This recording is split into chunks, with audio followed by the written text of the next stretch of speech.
friends, welcome to Yoga Off the Mat. I'm your host, Divya. Recently, there's been a resurgence of online chatter about morning routines because influencers like Ashton and Mel Robbins have been sharing their complex and sometimes a little bit ridiculous morning routines. So that's exactly what I want to talk about today, how to create the perfect morning routine.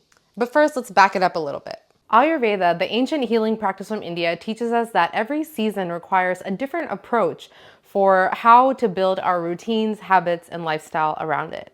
We're not meant to maintain the same lifestyle throughout the year because if the seasons cause nature to change, why would it be any different for us? In the warmer seasons like spring and summer, nature blossoms and there's more energy in the air, and it's also the time to make use of your energy. In winter, however, you'll notice that plants and flowers wither away, trees go bare, and animals tend to hibernate because we're in a time of conserving our energy when the external conditions are a bit harsh. Basically, this means that the way that we start, conduct, and end our days cannot be the same throughout all the seasons of the year because our energy will fundamentally operate in a different way based on the season. So I figured while we're on the topic, let's go ahead and talk about how to build a perfect morning routine that is based on yoga philosophy. If we were to pull, say, 4 to 5 limbs out of the 8 limbs of Ashtanga yoga, what might that look like if it took shape in the form of a morning routine? I think it's going to help us understand how to set up our day even more effectively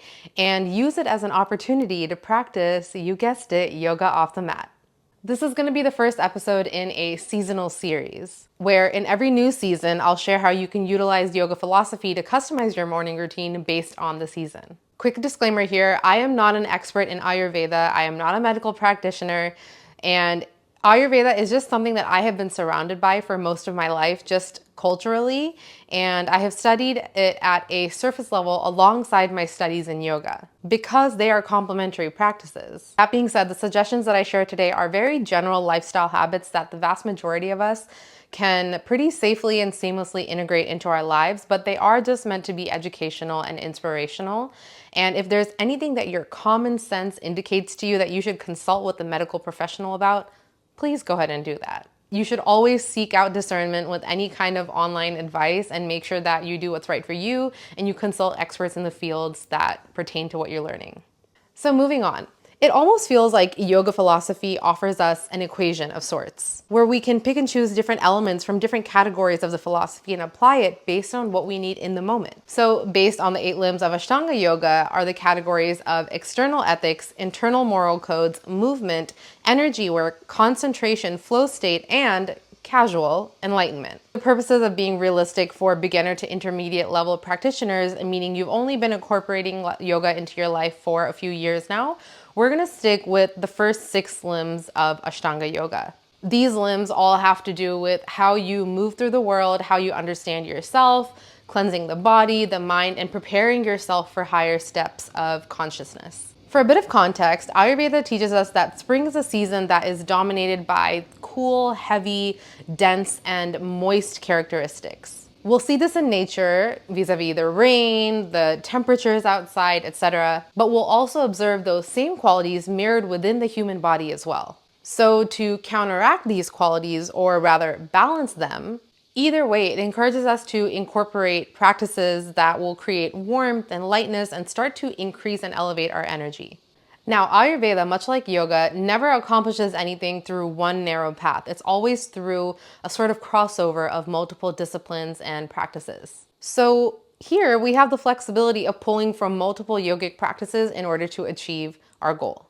It's totally normal that during spring we might feel a little bit lower in energy, maybe a little lethargic or tired or slower, and possibly even emotionally not as vibrant as we do in the warmer months. Hence things like seasonal depression, which affect so many people. We also tend to be a little bit more introspective in this time, much like if you think about the seeds that are being planted and you see the seedlings starting to grow underground, it all kind of the work happens underneath the surface before it comes out.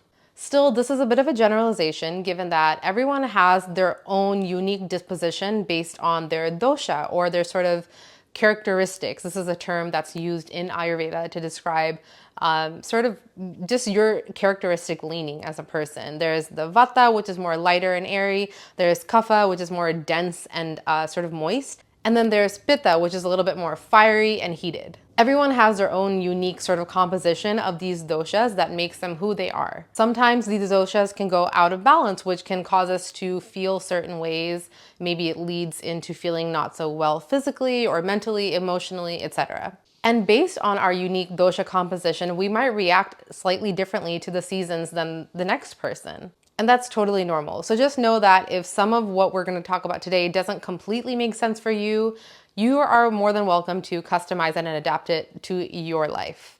So before we get into actually building the routine, we should first talk about what spring requires of us in terms of timing, because timing is key. Because during spring, we're still dealing with cold weather coupled with rain, that means there's a lot of wetness and heaviness surrounding us, which continues to keep our energy low. So it's recommended that we wake up quite early, perhaps even before the sunrise, to take advantage of the stillness in the morning to achieve some kind of mental clarity. It's also a great window of opportunity for us to set the tone for the day before the day sets the tone for us. Second, as we're preparing for the warmer months, we want to think about sort of starting from scratch. We have the opportunity to do this every single day from the moment that we wake up. This means treating our body as a canvas and sort of cleansing it every single morning so that we can build upon it with supportive habits.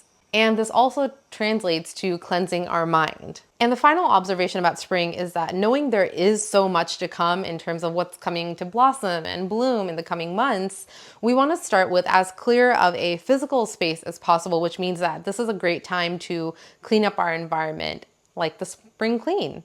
Okay, so now we have the general outline and framework for our season. We can start pulling in yogic practices that will complement this and help us form habits that will sustain us through these spring months.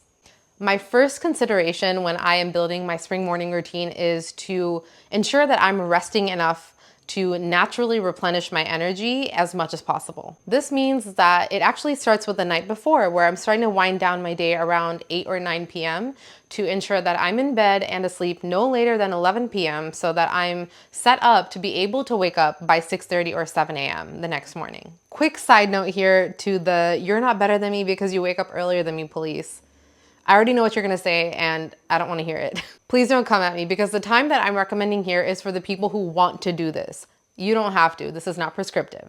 And it's also for people who want to align themselves based on the timing of nature. So take it with a grain of salt. If it doesn't apply to you, if you don't like it, just don't do it.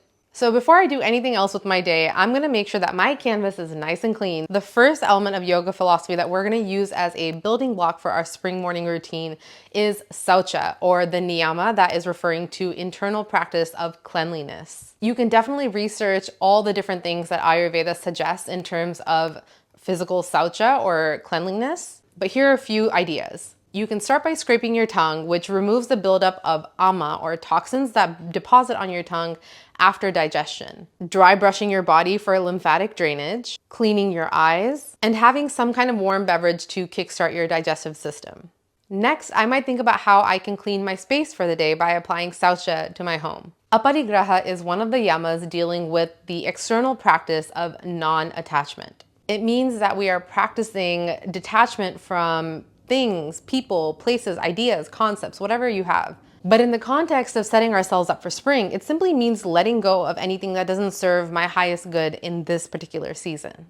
To incorporate it as part of my spring morning routine, I might sweep or mop up my floors, put any clutter away like clothes or dishes, and throw away trash. The next thing I like to do is to move my body and build some heat, elevating my energy and cleansing my body internally through movement. Enter asana. I'm using asana interchangeably with any kind of physical movement here, whatever feels good to you. So you don't need to practice yogic asana per se, like vinyasa or hatha or even restorative. This could very well be a stretching or mobility session. It could be going for a run, doing some strength training, Pilates, whatever you want, just some kind of movement to increase your heart rate and get your blood pumping. The next step of my morning routine is to practice some pranayama. There are so many different types and varieties of pranayama, and they all have very different purposes. For spring, I'm going to use a pranayama technique that clears out the cold, moist qualities in me and instead increases my energy and stimulates my body. A few examples of techniques that I might include are Kapalabhati pranayama or Bhastrika pranayama. Both techniques use vigorous engagement of the core to stoke internal heat.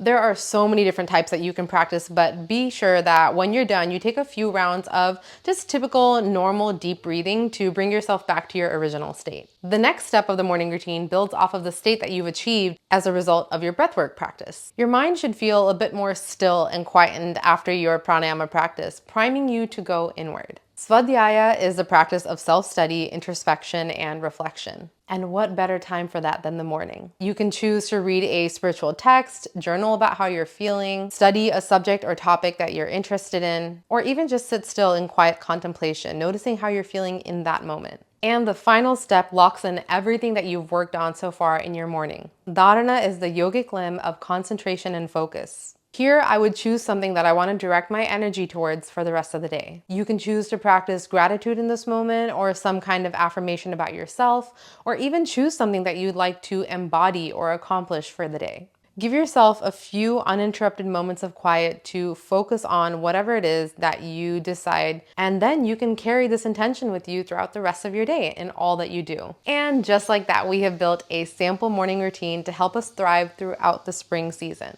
Remember that this is just one way to build a routine, and yours does not need to look exactly like this. What you should focus on are the qualities of spring in nature and how you can complement and balance that through your morning routine. Within reason, try to stick to what you said and maintain it for the season, given that naturally it is going to shift when the next season arrives. Still, while consistency and repetition are beneficial, it's perfectly fine if your routine looks a little bit different every day, or even if you need to adapt it with time as you learn more about what works or doesn't work for you. So there you have it. I hope this reassures you that you do not need to be awake at 3:45 a.m., dunk your face in an ice bath before you rub a banana peel on it, followed by negotiations of how to turn 10,000 of something into 20,000 of something by tomorrow.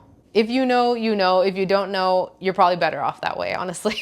Definitely share with me in the comments of wherever you're streaming this episode what your morning routine looks like for spring, what changes you're making, what you're keeping, what you're letting go of, and drop some inspiration that others can pull from. If you enjoyed this episode and look forward to more, consider supporting my work by joining my Patreon, patreon.com/Divya Bala. Make sure you follow Yoga Off the Mat on your podcast platform of choice, on Instagram @Yoga Off the Mat Podcast and @Divya Bala, and on YouTube @Divya Bala as well. Thanks for listening. It's time to get off your mat and go do some yoga.